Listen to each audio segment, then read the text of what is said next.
Pero bali apat na Sino? Mga kilala din? Sino? Mga Arabo? may isang Arabo, may isang Romanian. Tapos kumakanta na rin sila. Coca-Cola rin na yun, no? Ay, magaling itong laro nila, Justin. JR. Maganda itong laro nila. Wala yung nakagreen. Ayaw ka. Buo na lang. Uy, hindi siya makakapasok ng...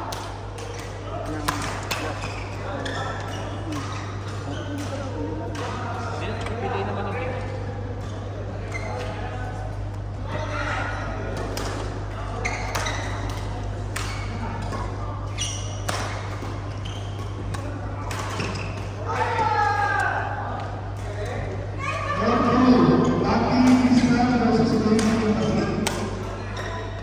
Kaya kami natalo kanina dahil para sa kinabahan.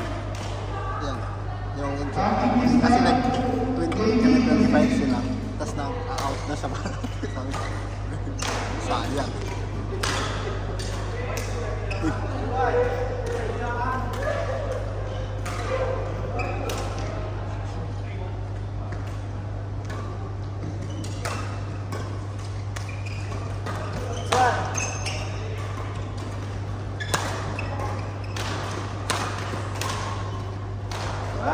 Parang malakas na yung palo ko just pag bago yung ano. Sabi nung lalaki doon, actually sir, after 1 month, kung gusto mong same quality, dapat every month ka nagpaparestore. Sinabi nung nagre-restore yun, sabi niya na, kung gusto mong parang bago yung string parati, 1 month lang daw siya. Pag parati mong ginagamit, after 1 month, dapat kang magpalit. Pero yun yung kung hindi naman tayo araw-araw naglalaro eh, di ba? So, equivalent of 1 month, let's say mga 3 months siguro. Tagal ng 3. Hindi umabot sa kanyang 3. Ay hindi, yung kwan ba, kung hindi ka araw-araw naglalaro.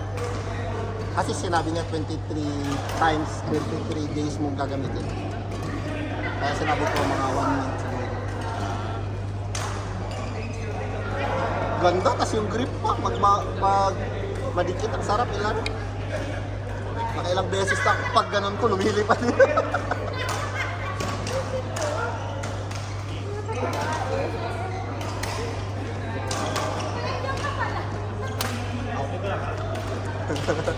Bakit hindi na yun yun?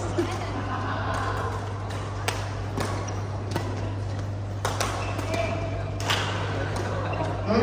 Ay. Kaya makakal.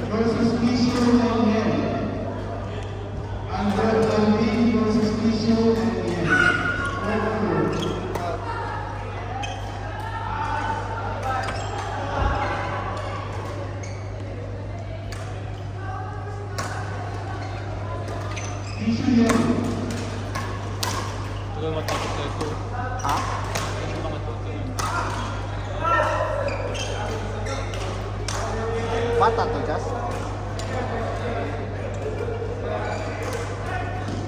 Gusto ko maging sobrang magaling yung anak ko.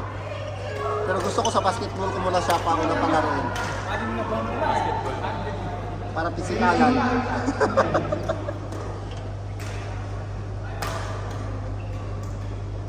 Diyan ako natuto makibalabagan sa basketball, Jess eh. Kaya nga. Tapos yung basketball na hindi yung professional na yung, sa mga court, sa basketball na barrio lang. Alam mo yung, Para dagulan talaga. oo, yung lubak-lubak pa yung minsan, lubak-lubak pa, tapos nakatsinelas sa kami naglalaro. Tapos ang foul doon, yung ihahag ka na lang ang kalawan mo, tapos ikaw hindi ka rin magpapafoul. Bahala, walang foul, hanggang sa ma-shoot. Bahalag-bagan, nakailang rumble na rin kami doon dahil sa ganyan. Diyan din ako natuto makipagsuntukan dyan. Galing ng bata. Galing nga eh, no? Sabi ng mga kuya ko, pag basketball mo muna, pag nakita mo ng rasta na siya masyado sa basketball, saka mo na ibang sports. Ayan, malakas na ang loob na yan. Kasi ang dami ko nakakalaban just nung nasa QB ako. May pon kami, may basketball kami. Tapos kasali ako doon. Kasi sa height ko na to, sentro ako. Just kahit gaano kalaki yung nasa pan ko, binabantayan ko, hindi makagalaw. Kasi gym man, yung sa kanila kasi sa gym, parati silang nag-gym. Malaki katawan nila pero alam mo yung hindi natitest. So, pag ako gumaganon ako, ginaganon ko yung paa ko sa kwan nila, dito nila. Hindi sila pag gumaganon sila, bigla silang balik. Marami nagagalit sa akin. Sabi, ano ba yan? Pangkali naman yan. Sabi ko, sa kanya ako naglalaro eh. Tapos yung foul ko, masakit na foul. Boom!